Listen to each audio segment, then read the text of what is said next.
Welcome all to our YouTube channel Gyan Academy. Myself Dr. Jasdeep and I will be discussing class plus 2 physics with you. तो अभी तक हम discuss कर रहे थे chapter 1 which is related to electric field and charges और हमने discuss किया कि due to an electric dipole how our electric field it is distributed at various points. This is how an electric dipole it looks like. So it has two charges. My one is minus q and other is plus q. They are of equal magnitude and they are separated by very minute distance. So this distance it will either be in nanometers or it will be in micrometers. So our first case was the axial electric field. So the electric field which will be present along the axis. So suppose this is the axis which is joining these two dipoles, these two charges. So what will be the electric field along the axis? So we also call it as axial electric field and we represent it with EA. So our electric field due to dipole at distance x from the center along the axis, it will be equivalent to 2 kp upon x cube, where x cube it is the distance from the center of the dipole to the point at which we are calculating the electric field.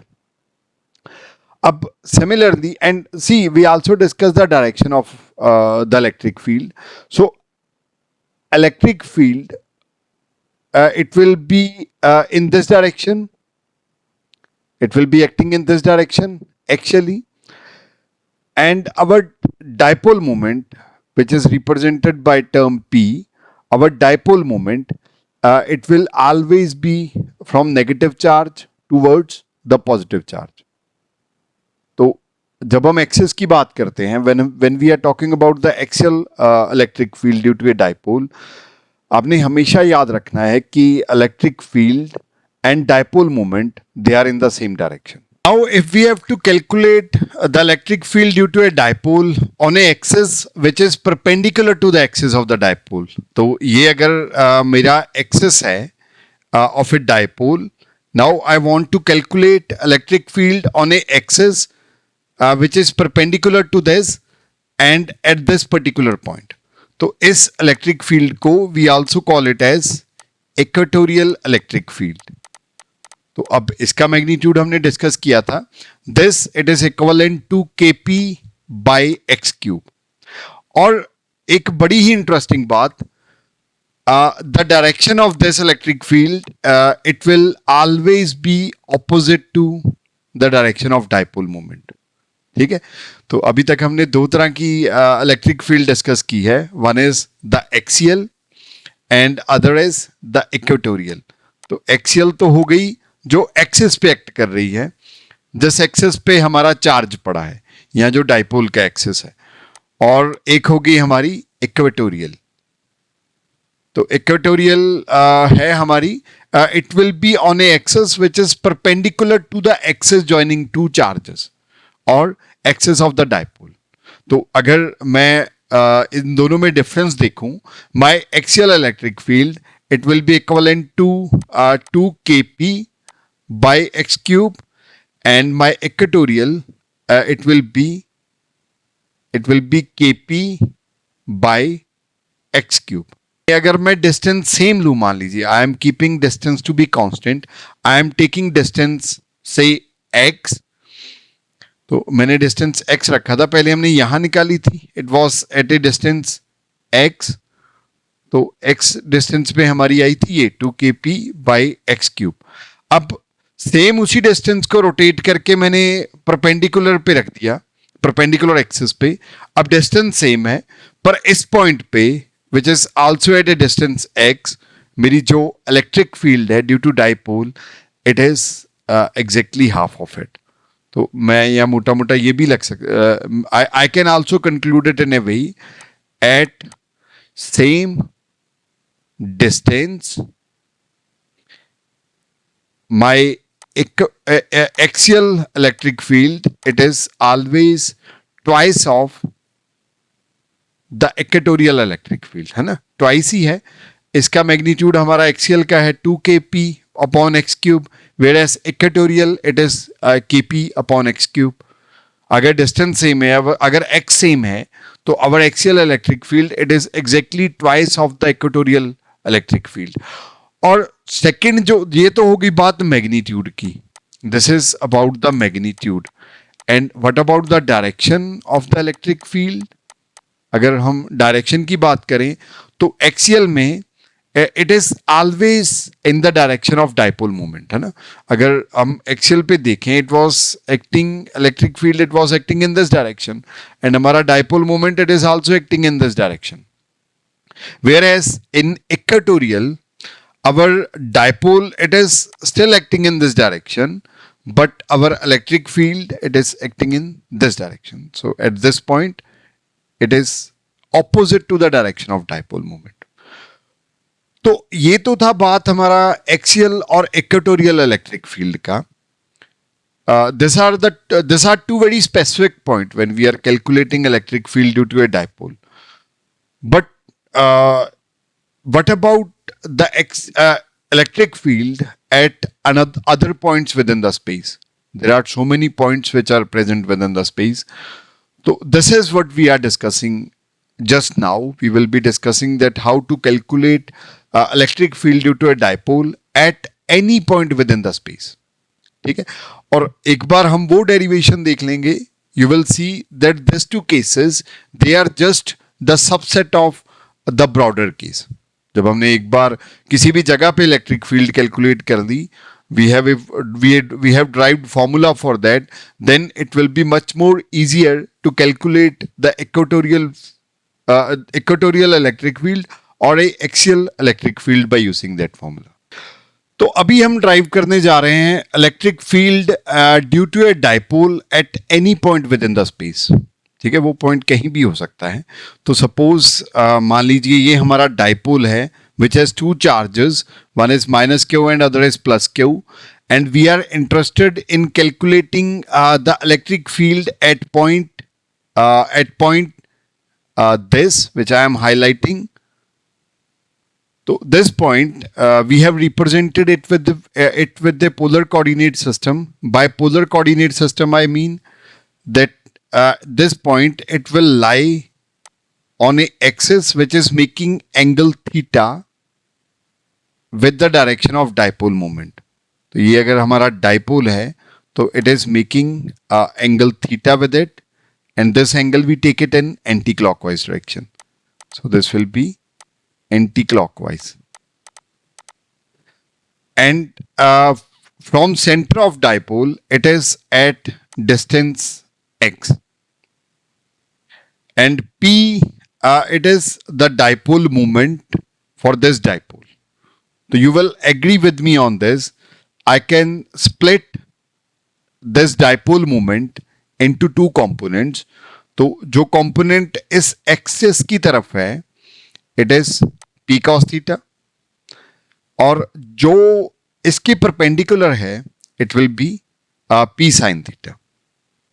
ठीक है. अब जो एक चीज मैं आपको चाहता हूं कि जो आप लोग विजुअलाइज करें, इट विल बी, अगर अब मैं इस पॉइंट को देखूं जहां पे मैं इलेक्ट्रिक फील्ड कैलकुलेट करने जा रहा था,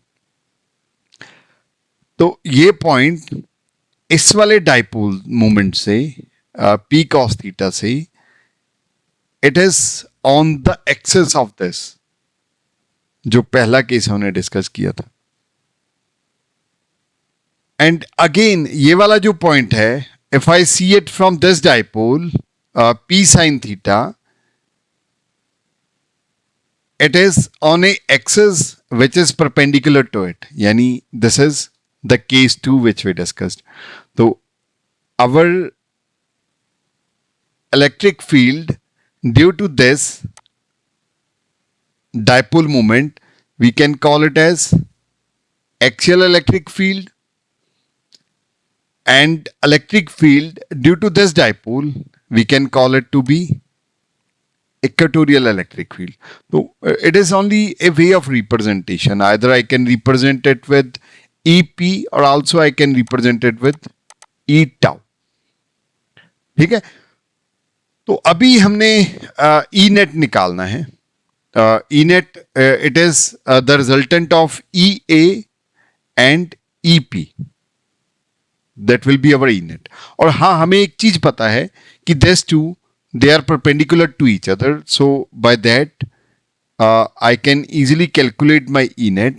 E net, it will be equivalent to under the root of E A square plus E P or E tau square. So once I know this, I can easily calculate my E net. ठीक है, and we can also calculate the angle which it makes. अब मुझे अगर electric field निकालनी है, I need to know the magnitude. I can get the magnitude from here, and I also need to know the direction in which this electric field will be acting. Right, तो direction निकालने के लिए मुझे कोई angle निकालना पड़ेगा. तो I assume that it makes an angle alpha in the positive direction with EA. Positive direction means it is making an angle alpha in anti-clockwise direction with EA. तो इसका मतलब जो हमारा tan of alpha होगा, it will be equivalent to E perpendicular by EA. तो we were trying to calculate the electric field due to a dipole at any point within the space. पर हमने देखा कि when we are trying to calculate this, this question, it gets splitted into our case 1 and case 2. Case 1 कौन सा था? जब हमने देखा था कि electric field due to a dipole on a axis of the dipole और द चार्जेस, है ना, तो वो हमारा केस पहला था. और द सेकेंड केस था कि when we were calculating electric field due to a dipole on a perpendicular axis, वो हमारा केस सेकेंड था. तो अब सेम उन्हीं दोनों केसेस को यूज करके we will be calculating our electric field at any point within the space. तो ये तो था कॉन्सेप्चुअल थोड़ा सा कि how we are going to proceed about this problem. अब इसके बाद we will do it in more detail.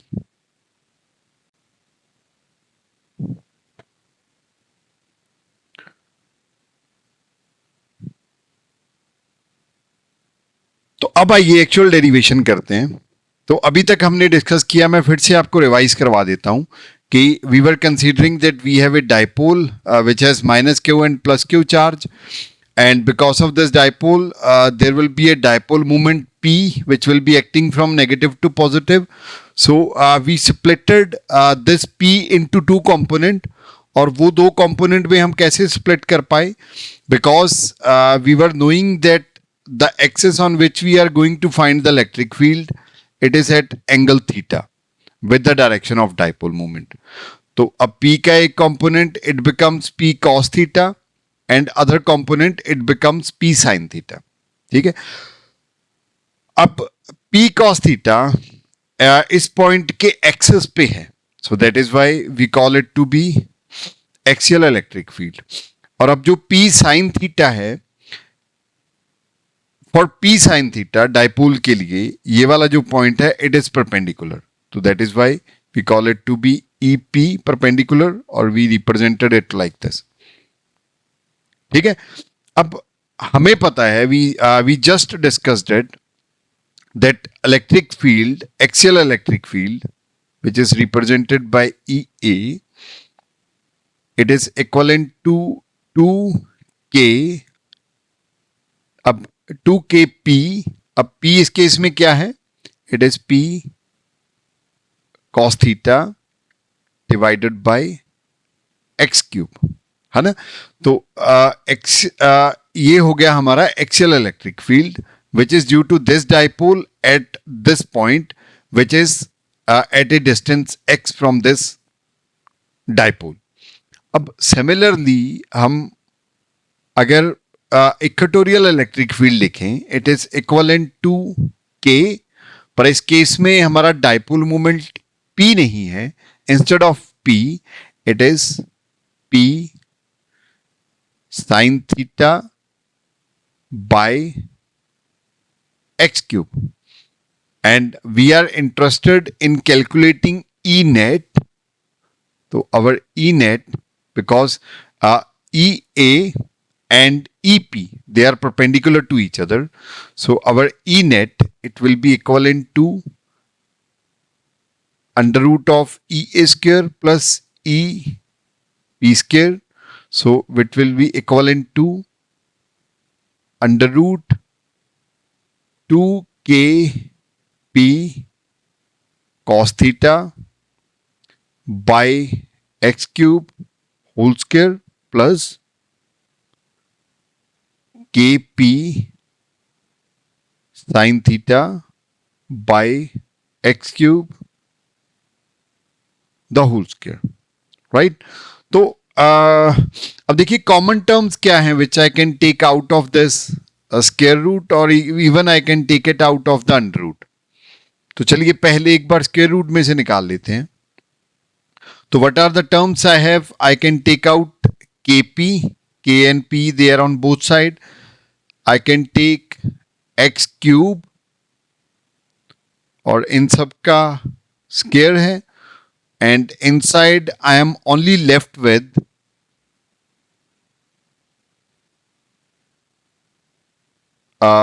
2 cos square, और I will write it like this. अब अंदर इसका रह गया। अब देखिए मैंने स्क्वायर रूट स्क्वायर भी खोल दिया है, तो 2 का square it will B 4 and I have cos square theta. ठीक है, अब एक्स क्यूब तो हमने बाहर ही ले लिया, तो it will not come here, plus अब के पी और एक्स क्यूब हमने यहां से कॉमन निकाल लिया था, तो it will be only sine square theta, और इस सब का अंडर रूट है। तो instead of writing it like this I have written it like this. अब ये अंडर रूट और ये अंडर रूट तो कैंसिल हो गया, तो it means we are only left with K P by x cube into 4 cos square plus sin square theta raised to the power 1/2। ठीक है, अब ये देखिए, will you agree with me if I write this cos square theta as 3 cos square theta plus cos square theta, right? तो मैंने इसे 4 cos square theta को इस तरह से लिख दिया, 3 cos square theta plus cos square। 3 cos square theta plus cos square theta, it is 4 cos square theta। और मैंने ये क्यों किया? So that I can finish out the sine term। So I am left with kp upon x cube into, अब ये 3 cos square theta तो as it is ही आ गया, 3 cos square theta plus cos square theta plus sin square theta। So you all know that what is cos square theta plus sin square theta, so it is equivalent to 1। So this is my net electric field due to a dipole at any point in the space which is at a distance x from the center। ठीक है, हाँ, इसमें दो बड़ी important चीजें आप याद रखिएगा, पहली डिस्कस कर लेते हैं। एक तो कि ये जो एंगल है which is coming here, the angle it is always taken from the positive direction of dipole and into the anti clockwise direction.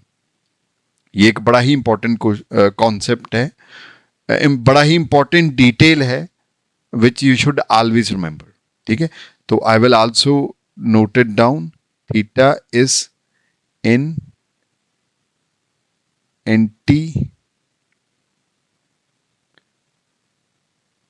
Anti clockwise direction. ठीक है, एक ये याद रखिएगा। अब इससे ही एक सिमिलर सा कॉन्सेप्ट है, पर उससे पहले I will try to calculate the angle. अब एंगल यहीं कैलकुलेट कर लेते हैं हम। तो as we also already discuss this, our tan alpha it will be equivalent to, तो tan alpha हमारा it will be equivalent to ratio of E perpendicular or to E axial. So we know that our E perpendicular, we already calculated it. It is Kp sin theta over x cube. This is divided by 2 Kp sin theta by x cube. तो इसका मतलब if I try to solve this, my x cube and x cube, they will cancel out, because x cube it will go into the numerator, and similarly ये थोड़ा सा एक हम, I think here it should be E perpendicular, it is sin theta, but E axial it is 2 Kp cos theta. So this is what we have. So x and x, they will cancel out, and similarly our Kp and Kp, it will cancel out. So we are left with 1 by 2 into sin theta by cos theta, which is tan theta. What it means is our tan alpha, it will be equivalent to 1 by 2 tan theta. ठीक है, तो इस तरह से we can calculate our alpha. तो जिस angle पे हमें एक्सिस दे रखा होगा, it suppose it is given at theta, we can calculate it by using this. तो एक ये बहुत ही इंपॉर्टेंट है, which you should always remember. अब एक और थोड़ा सा इंटरेस्टिंग फैक्ट याद रखिएगा, कि अगर मैं आपको कहूं कि what is the angle which net angle which net electric field is making with dipole, है ना. तो अब डाइपोल का डायरेक्शन ये वाला है, you can see it. Dipole it is somewhat in this direction. अब जिस एक्सिस पे we are trying to calculate the electric field, it is this axis and it is making angle theta. अब जो हमारा net electric field है, it is somewhat in this direction. और मैं अगर ये इमेजिनरली मैं अगर इसे एक्सटेंड करूं तो it will go somewhat like this. और ये वाला जो एंगल है, इट इज अल्फा. ठीक है, तो अब यहां से ये एंगल थीटा है, और हम जब थीटा मूव कर रहे हैं एंटी क्लॉकवाइज डायरेक्शन में, we came on to this axis. अब फिर हम एंटी क्लॉकवाइज डायरेक्शन में मूव करें, इट इज अनदर अल्फा. तो what I am trying to say is that answer to this angle which net electric field is making with the dipole, it is theta plus alpha. तो ये भी हमेशा आप याद रखिएगा, और हमेशा याद रखिएगा कि theta and in fact alpha, they are in the anti-clockwise direction. ठीक है, तो this is the formula for net electric field at any point which is at a distance x from the center. Now we will try to calculate our axial and equatorial electric field by using this. तो अगर मैं axial electric field calculate करूंगा, तो by axial I mean that I will be calculating somewhere here, है ना. तो तभी तो ये इस एक्सिस पे रहेगी ना, I am calculating somewhere over here. तो अगर मैं यहां पे कैलकुलेट करूंगा my theta for axial, it will be 0. तो I will put my theta equivalent to 0, Kp upon x cube into 3 cos square 0 plus 1. तो what I get is it is kp upon x cube, और ये under भी है इसका, into, so it will be 4, so cos 0 is 1, so it will be 1 by 2. So finally I am getting 2 kp upon x cube, है ना. तो ये तो हो गया हमारा axial electric field which we have calculated by using this generalized formula. तो अगर ये देखें और ये देखें, they are, sorry not this one, जो हमने पिछले केस में डिस्कस किया था, तो they are exactly the same. ठीक है, 2 kp अपॉन एक्स क्यूब. अब if we try to calculate the equatorial electric field by using this formula एक बार मैं फिर से लिख देता हूं. I think it will help you in memorising this. तो it will be 3 cos square theta plus 1.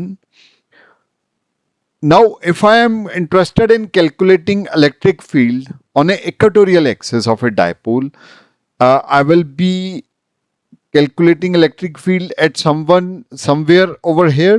So it means ये जो angle है, it is 90, our theta, it is equivalent to 90. So when I put my theta equivalent to 90, what I get is, so this term it will become 0 because cos 90 is 0. So this term it will get 0. So I will only be left with kp upon x cube. ठीक है, so this will be the expression for our equatorial electric field due to a dipole.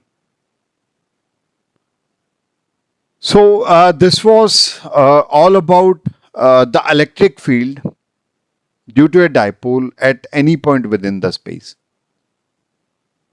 So with this we will move to very important numericals. तो ध्यान से देखिएगा, all numericals they are based only on this, like they are only based on this concepts, like how to calculate the electric field at any point within the space. So this is our first numerical, और ये बहुत important है from A competition point of view. तो अब थोड़ा समझेंगे दे क्या रखा है इस न्यूमेरिकल में, और what they have asked us to calculate the electric field at a point due to electric dipole on an axis inclined at an angle theta to dipole axis is perpendicular to dipole axis if angle is this, this और this. तो थोड़ा सा tricky statement है. I will try to explain you what they are trying to say you. तो मान लीजिए they are saying that you have a dipole, it is minus q and it is plus q, and it is having a dipole moment in this direction. Now we are trying to see the electric field at a axis which is at angle theta, और theta हमेशा anti clockwise रहेगा, and at a point, तो electric field तो at a point ही निकालेंगे ना, which will be at certain distance, it is at angle theta. तो the net electric field it is perpendicular. Perpendicular किसके है? It is perpendicular to the dipole moment. अगर अब angle देखें हम, even though they are far apart, but still you will agree with me on this that our dipole moment and electric field they are perpendicular to each other. ठीक है, तो उन्होंने यही question में कहा है कि किस एंगल थीटा के लिए हमारी जो इलेक्ट्रिक फील्ड है, net electric field due to a dipole, it will be perpendicular to the dipole moment. तो हमें एक्चुअली थीटा पूछा गया है कि वो थीटा की कौन सी वैल्यू है जिसके लिए हमारी जो नेट इलेक्ट्रिक फील्ड है it will be perpendicular to the dipole moment. ठीक है, तो अगर थोड़ा मैं आपको जैसे समझाऊंगा, I think you will be more comfortable with this. तो this is the axis on which we were having our axial dipole moment, और ये perpendicular वाला है. We can also call it as equatorial. We will not go into that. अब if I talk about this angle, this is alpha. You all know this. So alpha is the angle which is made by E net with the axial electric field, है ना. और हमें ये पता है कि angle between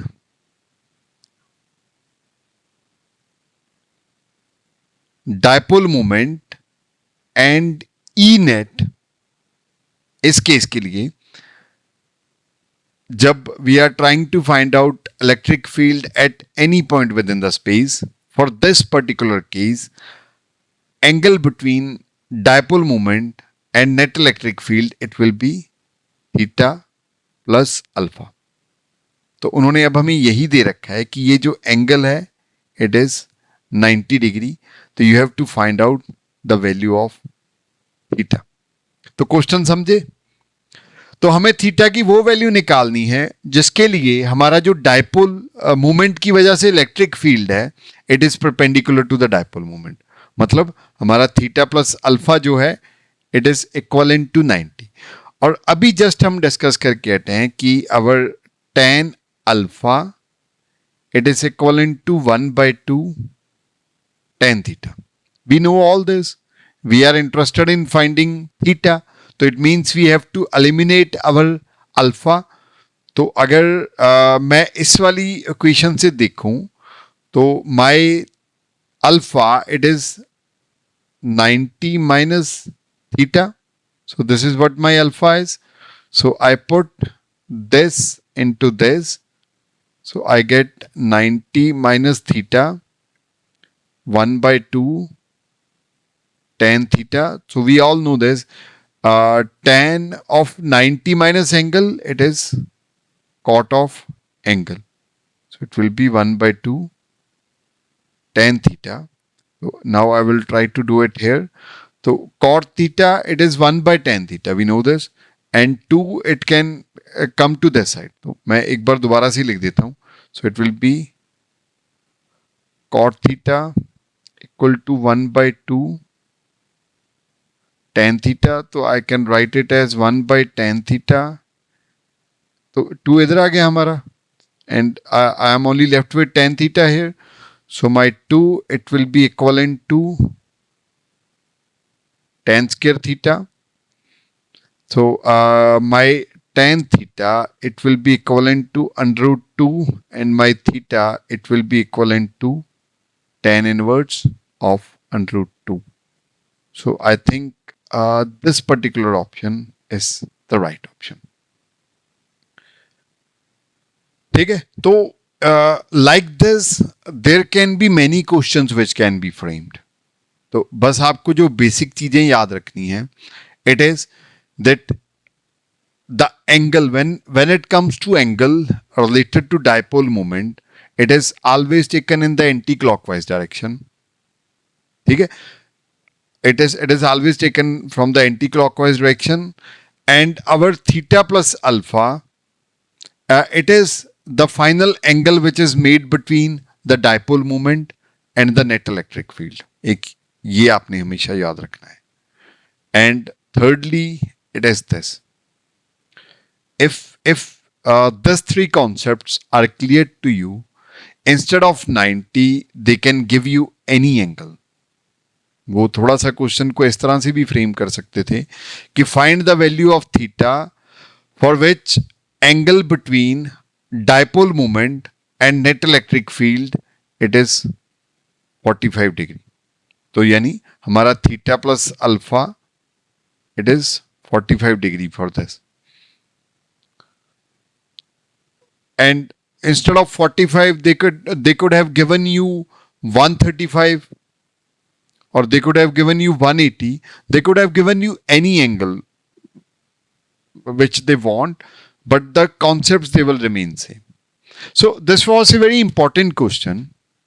from A competition point of view, और ये कई बार IIT JEE एग्जाम में पूछा भी गया है. So that is why I wanted to discuss it with you. And with this I stop today's lecture, but इसके अगले जो lectures आने वाले हैं, in those we will be focusing more on your numerical part, the numericals which are important from the competition point of view. और उसके साथ ही concept भी build करेंगे in a best possible way, so they are easier for you to understand. We will build concept in such a way. So with this, I will say you goodbye. And also, I will request you to kindly like and subscribe our YouTube channel, which is Gyan Academy. So see you till next time.